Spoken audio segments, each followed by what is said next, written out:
Ato ning basahon ning iyang ipahabol nga letter sa akong pinanggang anak nga ni graduate sa Cebu.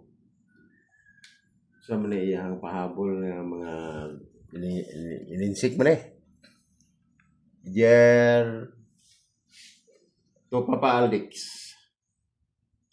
you are the greatest man in the world. Di bitaw. You are the greatest at the joy of being a father. And no words na yung bandi ko sa bagay. And no words sa mali di na ever be enough to express what you mean to me. From the very beginning, you have stood as over unwavering pillar of strength. When the storm of loss hit us hard, you didn't let it break us. You remain steady. Mura na igo og kwan tsunami na nagyapon tayo steady. Sukad sa gamay pa ni sa pag-eskwela sa Tagbilaran, sige gyud tanig prepare og pagkaon, ukawon, pero believe ko ning bataa kay way arte, nigpukaw dito ilis, yang buhok kay mura man igay og buhok, iya harap ko ning pangkuon dito.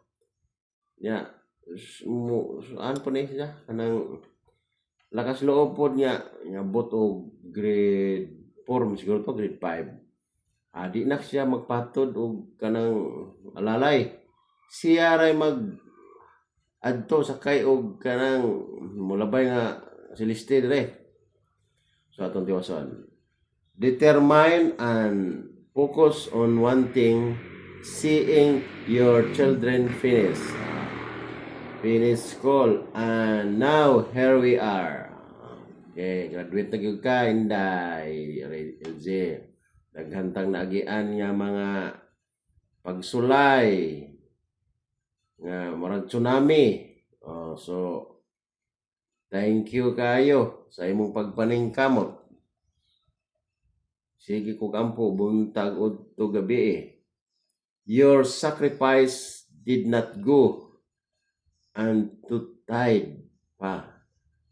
I saw how hard you work and how much you give up. So we could stay afloat. You were never one to complain.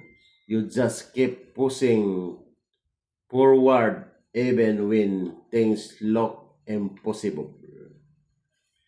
Thank you for showing we what it means to God with humility, to love without condition, and to provide even when it's hard. Salamat kaadyo pa for choosing every day to fight for our future. I hope you know that this achievement is as much yours as it is mine. You are our hero. Salamat pa, I love you. So thank you Lord kay nahumanag yun ang ako ang kahadlok nga nalayo ka namo nga ikaw raw nag-inusara diya sa Cebu.